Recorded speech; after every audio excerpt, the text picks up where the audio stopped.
projet qui réunit 11 élèves autour d'un même objectif. Des élèves de l'école des mines de Paris, des élèves de BTS électrotechnique, CPI, des élèves de BTS communication. Et notre objectif commun, c'est de construire un support capable d'orienter des panneaux solaires pour optimiser l'énergie reçue par ceux-ci.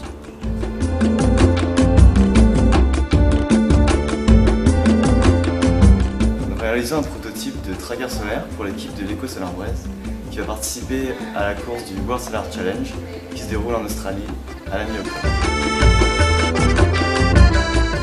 Le support doit être capable d'orienter les panneaux solaires pour suivre la trajectoire du soleil afin d'optimiser l'énergie reçue par les panneaux solaires après chaque course, le soir, durant le World Solar Challenge.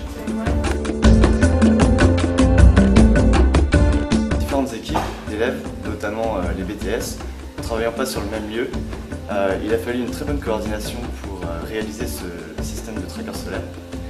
Et le fait que nous ayons un objectif et une deadline définie a permis à tout le monde de s'investir très fortement dans ce projet.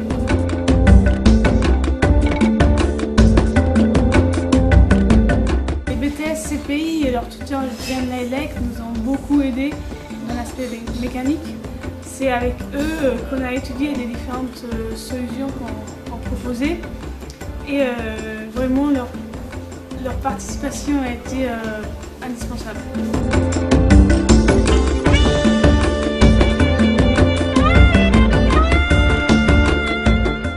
Les BTS électrotechniques nous ont énormément aidés dans ce projet.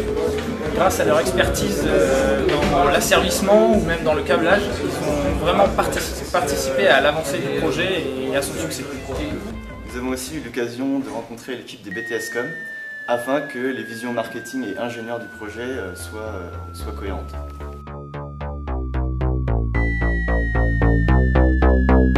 Ces rencontres ont été déterminantes pour fixer les tâches et objectifs pour chaque équipe.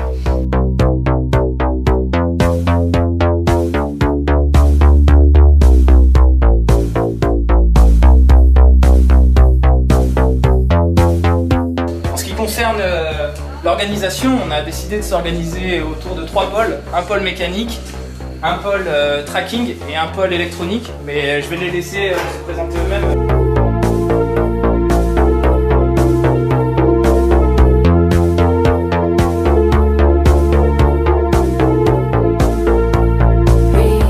Notre pôle a eu pour mission de mener toutes les discussions sur l'aspect mécanique de la structure et sa réalisation. Nous avons d'abord étudié toutes les différentes solutions techniques pour la structure mécanique qui sera le support du panneau solaire dans la track. Toute une période de calcul pour vérifier la compatibilité de la structure avec le cahier des charges. Nous avons entrepris la réalisation du schéma cinématique de la structure et la maquette Katia pour préparer la réalisation. Xavier et moi-même nous sommes concentrés sur la partie actionneur, réducteur, capteur, pendant que Pauline et Clara se sont attachés à la gestion de la fabrication des pièces en collaboration avec les BTS CPI.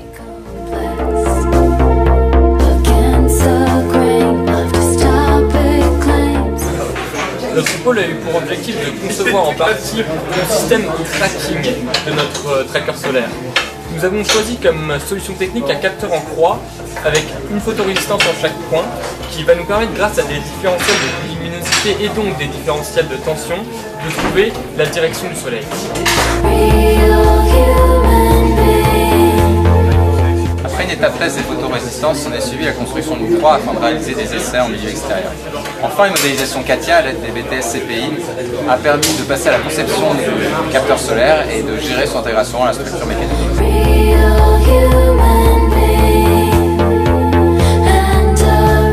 Ce système de poursuite de tracker solaire donc a 2 types de fonctionnement, soit le mode de fonctionnement par éphéméride ou soit le mode de fonctionnement via le capteur solaire.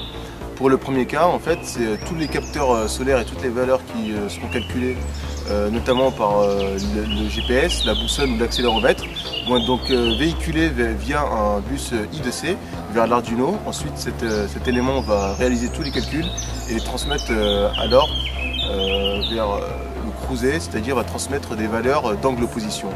Dans le second cas, donc avec le mode de fonctionnement avec un capteur solaire, les calculs sont directement faits grâce à l'automate cruiser et va donc permettre d'assurer, en connaissant cette différence de potentiel bornes des photorésistances d'assurer directement la traque vers le sommet.